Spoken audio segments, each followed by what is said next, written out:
What's up, everyone? Welcome to the FAA podcast.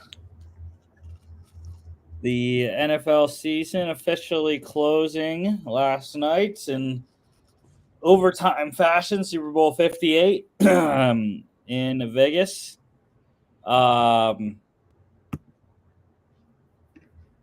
Chiefs, back-to-back champs, 25-22 in OT.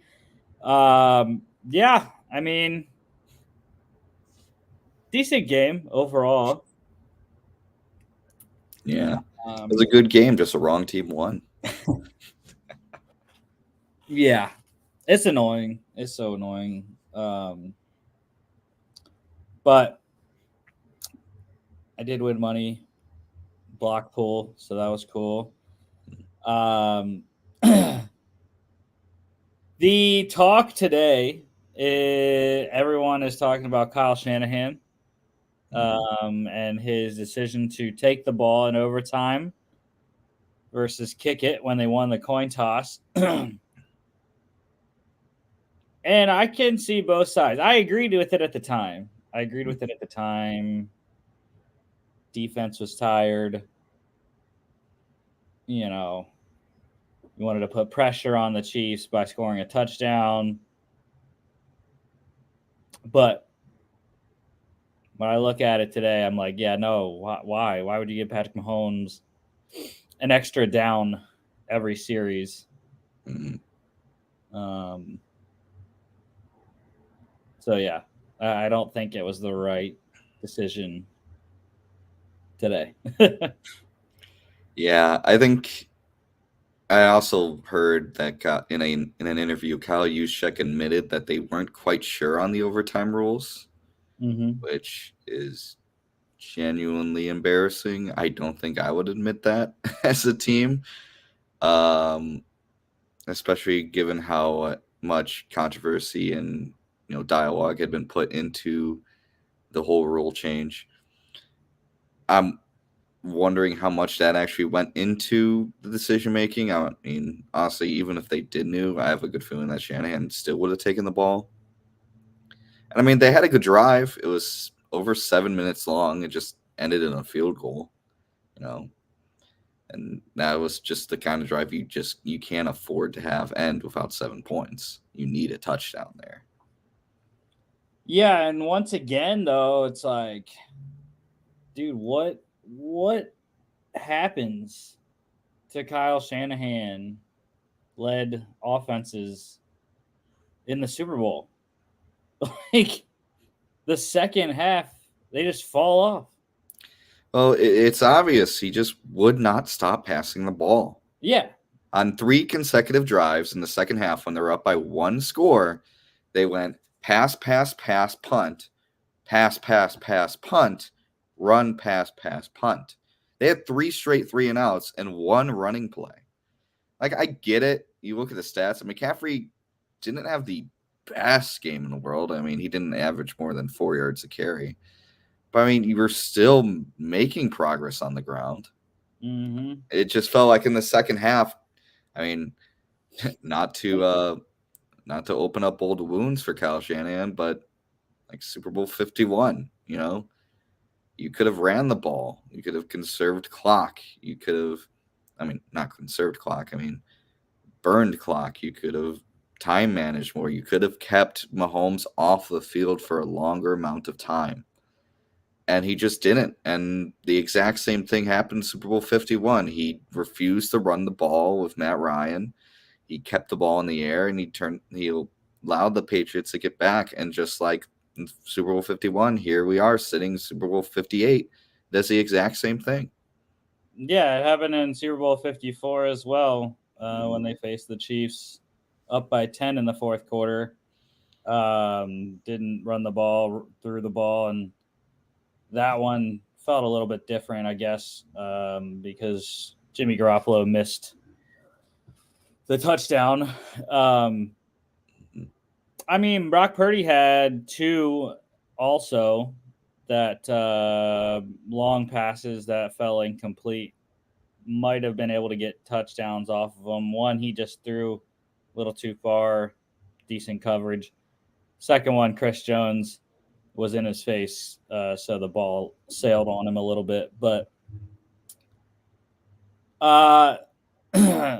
yeah, I was surprised. I Brock Purdy though, he exceeded expectations for what I thought he was going to do in this game. I thought for sure he was going to throw an interception, at least one, and took care of the ball. They only turned it over once or twice. I guess it was 2-2. One on special teams, but yeah, I mean it's annoying, and the Chiefs aren't going anywhere. They're not losing any coaches. The only big personnel decisions that they really have is Chris Jones is a free agent, so they got to decide on whether they want to re-sign him. And other than that, it's really just, possibly Kelsey retires. Mm-hmm. Andy Reid said he's coming back. They're not losing Matt Nagy, the OC. They're not losing Spagnuolo, the DC. They might even be getting Eric Bieniemy back, possibly. And yeah, I mean, they're going to improve their roster. Yeah, because, I mean, you look at that roster, and that defense is really well fleshed out, from the defensive backs to the line, even to the linebackers. You just kind of look at that defense and you go, like, they're pretty set. And, I mean, Patrick Mahomes threw 333 yards with his number one wide receiver being Mecole Hardman, a guy that wasn't on the team at the beginning of the season. Mm-hmm. So, I mean, I think all they have to do really is find another like Rashee Rice in the draft, maybe spend a first round pick on another wide receiver and see what you can do. I would say if I'm the Chiefs right now, I'm looking to improve basically just 3 position areas: wide receiver, offensive line, probably linebacker. That's what I'm looking at in the draft if I'm the Chiefs right now. And that's it. Yeah. Yeah. I think they're going to go wide out in first round unless quality tackle falls to 32. Then I would say go tackle. But yeah, those two. And then my third one would be D-line, with Chris Jones being a free agent. They're going to have to go after a D tackle potentially, and they're going to have to get more help for Karlaftis on the edge as well. But yeah, also in this game, the Niners, though, it was so weird. They were the only team getting hurt. The Chiefs didn't suffer any major injuries in this game. The Niners, Dre Greenlaw goes down with the torn Achilles. Debo gets his hamstring pulled a little bit, comes back in the game, but I don't know if he was effective as much as he was when fully healthy. They also had, I believe, offensive line injury as well. Mm-hmm. Then you had Kittle go out for a few plays. Yeah. So, I mean, it was just weird that the Niners were the only team getting hurt in this game. The voodoo magic came out in spades last night. Yeah. On the stats in this one, you mentioned Mahomes, MVP, third one, 34, 46, 73.9%, 333, 2 touchdowns, a pick, 9 carries, 66 yards. Crazy. Mahomes was the leading rusher for the Chiefs. He outrushed Isaiah Pacheco pretty much just on that overtime drive. He had a bunch of rushing yards on that drive. Brock Purdy, 23 of 38, 60.5%, 255, 1 touchdown, 3 carries for 12 yards. Christian McCaffrey, Kurt Warner called it on NFL game day morning. On NFL Network, he said McCaffrey's going to be the first one in Super Bowl history to go 75 and 75. Well, he did 80 and 80. 22 carries, 80 yards, a fumble, 8 receptions, 80 yards, a touchdown on 8 targets.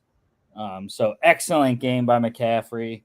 I mean, they didn't lose because McCaffrey, that's for sure. He did all he could with the touches given. 30 touches, 160 yards, and a touchdown.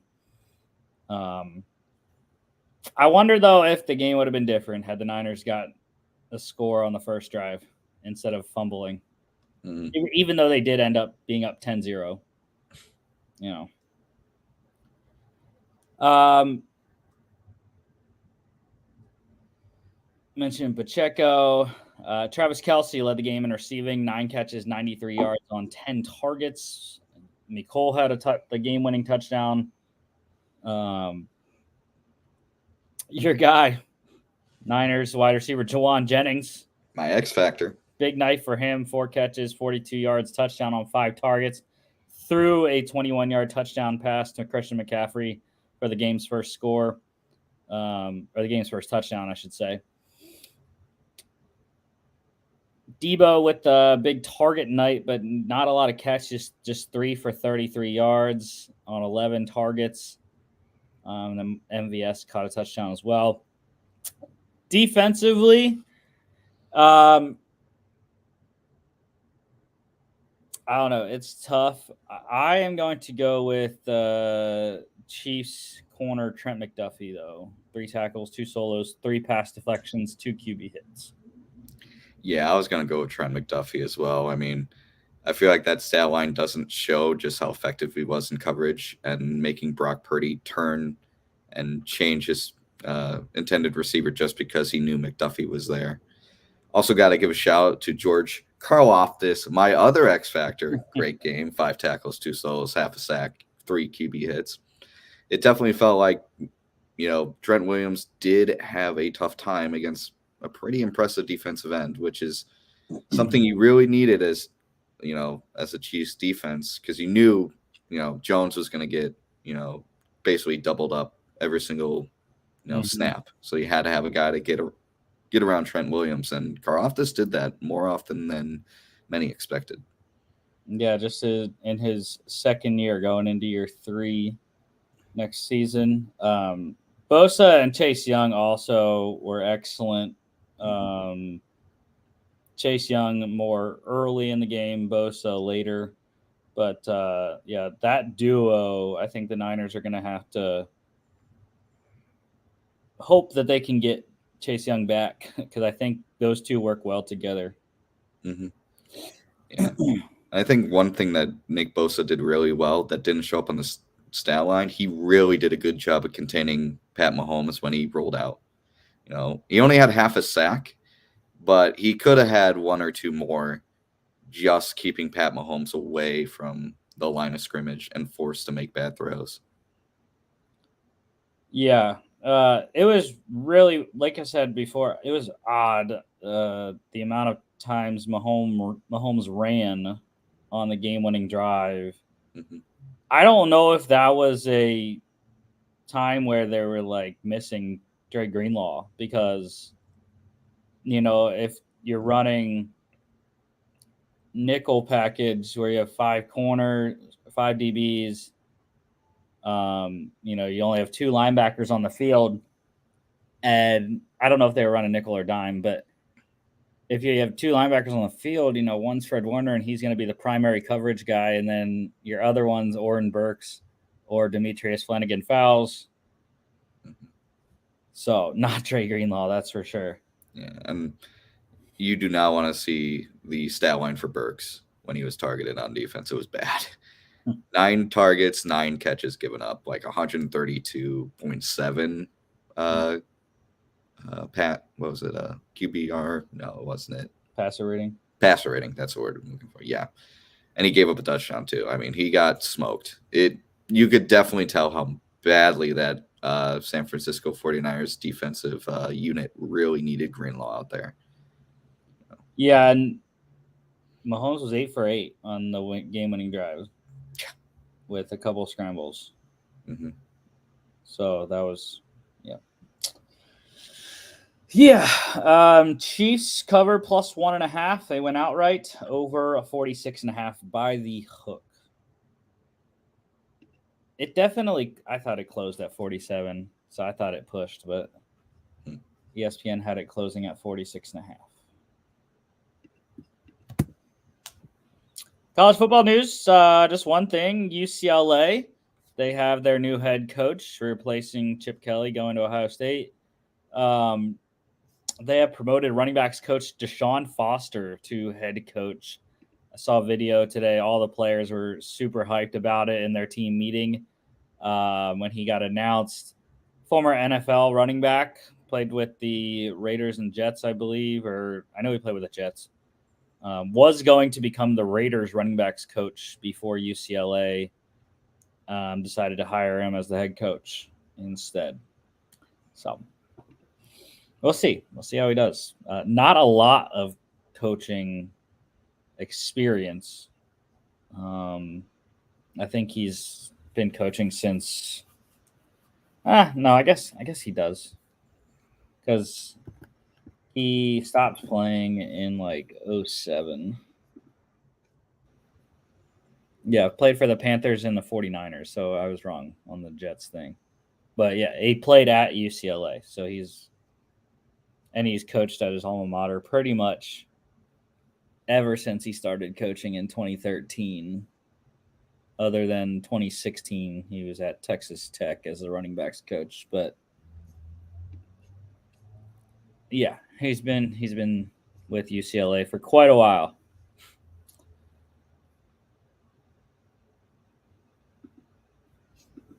UFL news, some UFL rules that we got more confirmations about. So they're going to continue to utilize the alternative onside kick format that the USFL and XFL both used. The USFL, they went with a 4th and 12 from your own 33. XFL went with 4th and 15 from your own 25. UFL, they decided to merge those two rules together. So it is going to be a 4th and 12 from your own 28-yard line for an alternative onside kick. I'm assuming that it's going to be the same rules. I can't remember which. I think it was the XFL. I don't remember if the USFL had similar rules where you could only do it in the fourth quarter when trailing under like 5 minutes or something like that. I think that's they might. I'm not sure if they're going to do that or not, but I think they probably will. And also returning from the XFL's rulebook, the double forward pass. So I think this one's one of the best rules that they have, and one of the most fun rules for play callers.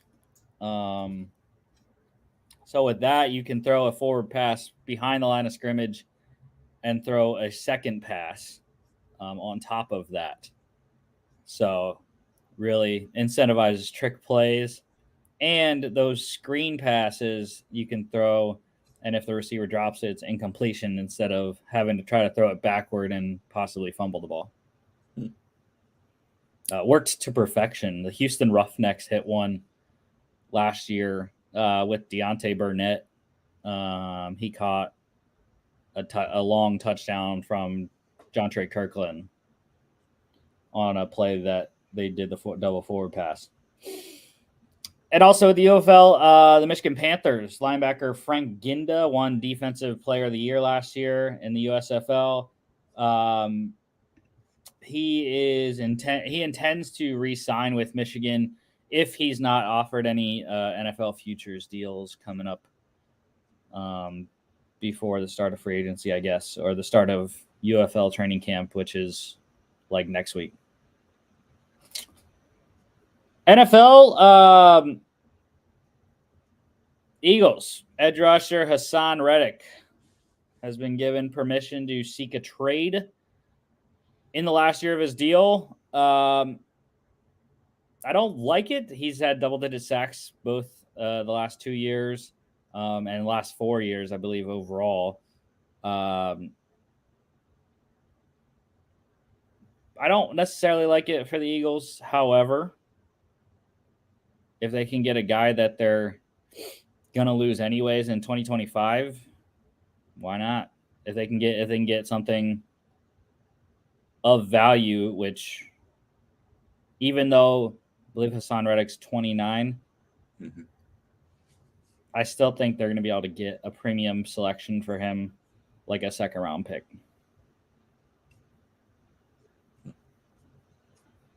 The Steelers, there have been rumors that with the new Arthur Smith hiring, they are possibly going to look at Titans quarterback Ryan Tannehill in free agency. I wouldn't hate that. Ryan Tannehill had probably his best years in Tennessee under Arthur Smith as his offensive coordinator. So he knows the system already. And yeah, again, I would not have an issue with that. Especially because today the Steelers released quarterback Mitch Trubisky. So there is definitely an open spot in the QB room to add potentially for Pittsburgh. Please, dear Lord, don't do the stupid Justin Fields crap that I've been hearing, though. Please no. Well, bye-bye, kissing titties. Your services will be missed. He's the next great Vikings quarterback. Mitch Trubisky. Nah, it's actually Sam Darnold. You gotta push his price down.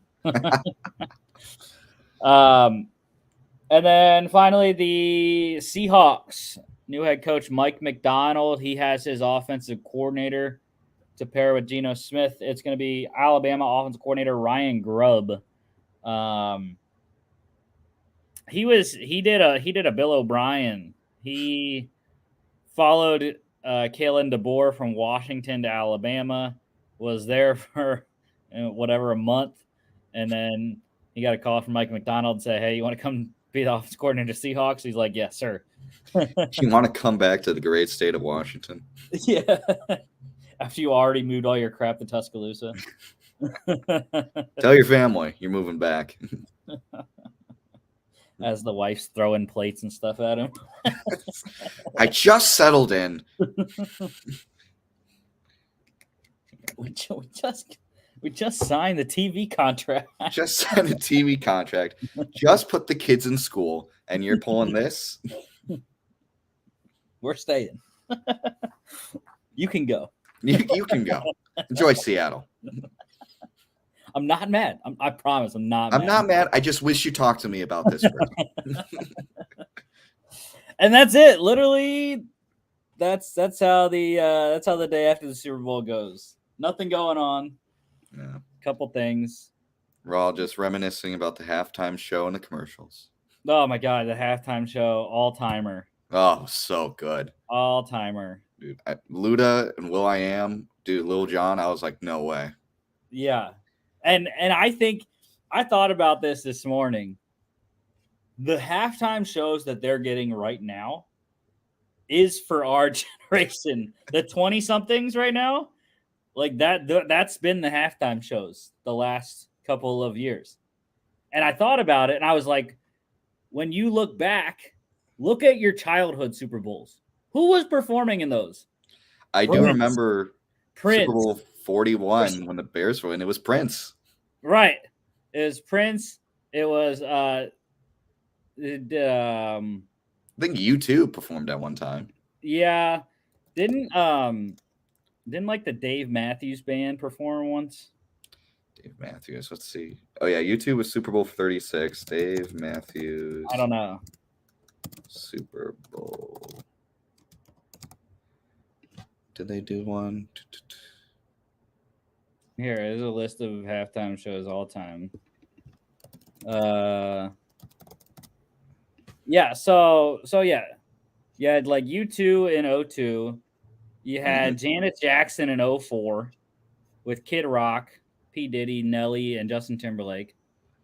Paul McCartney in 05, the Rolling Stones in 06, Prince in 07, Tom Petty in 08, Bruce Springsteen in 09, The Who in 2010. You had Madonna in 12.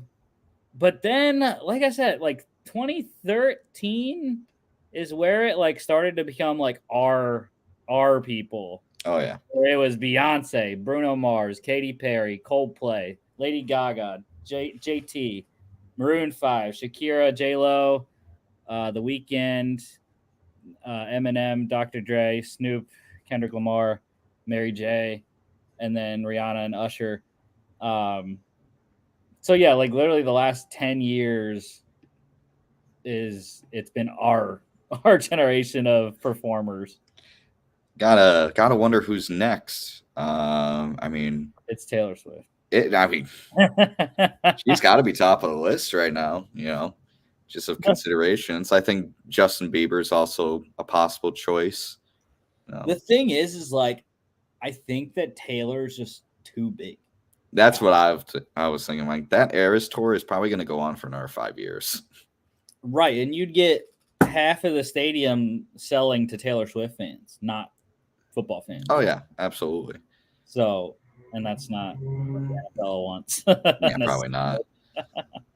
Who else? Justin Bieber. I know Post Malone did, America the Beautiful, but I'd love to see him. Who's another? I only know literally like one song, but Noah Khan. Noah Khan. Nah, he needs to. He needs to have more of an expanded discography. The problem with him is like I don't see him having enough iconic music. Bro, he's just got to play Stick Season the whole time, and it's fine. Stick Season and Dial Drunk for 20 minutes. I think he definitely just needs a couple more songs that people are like, oh yeah, that song. Who else? Oh, you know what they need to get out there? Country. Let's go country. Ooh, Luke Combs. Yeah, bro. Fuck yeah. How about this? Luke Combs and Pitbull. Jesus. Yes. Now we're talking. Luke Combs and Pitbull. The absolute mayhem is what I would like to see Kane Brown. Ooh, Kane Brown would be decent. Kane Brown would rock it because he has rock and he has some rock in a lot of his songs as well as country. Especially one of my favorites right now, Bury Me in Georgia. Awesome. Jelly Roll could Jelly Roll. He was in the commercial, He was there. I'd be down for that. Trying to think who else. I mean, Morgan, if you want to hit that, like, would be probably too big too, I think. Yeah. If you want to hit that, like, perfect, like,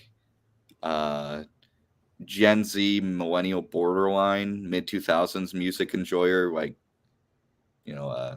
demographic, I think Justin Bieber and Taylor Swift are obvious.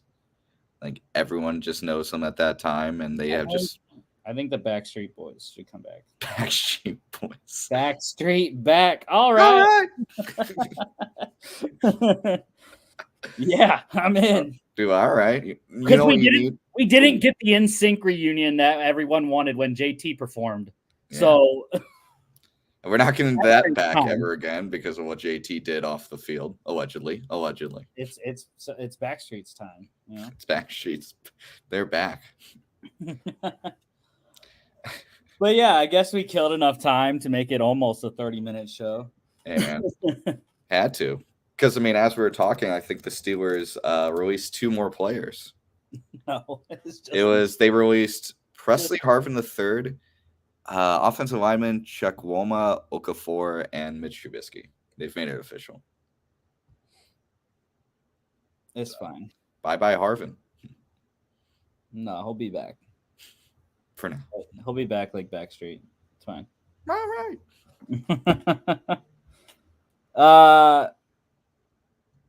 Yeah. So that's the show. Next Monday. Next Mondays might be an issue. We'll see. We'll see what's happening with the show next Monday. Not exactly sure what I'll be doing. In Westfield, Indiana. But anyways, if we do have a show next Monday, it'll be off-season week 2. We'll be talking about how wrong I was on the Big 10 and Big 12, record-wise, and conference champions. And this Friday, we're going to do ACC and the American Athletic Conference. Don't forget to follow us on all our social media at FAA Podcast on Instagram and X, FAA_bets. FAApodcast.com is our website. You can check us out here on YouTube, Facebook, X, and Instagram, as well as Spotify, Apple Podcasts, iHeartRadio, etc. Thank y'all for watching. See y'all back on Football Friday.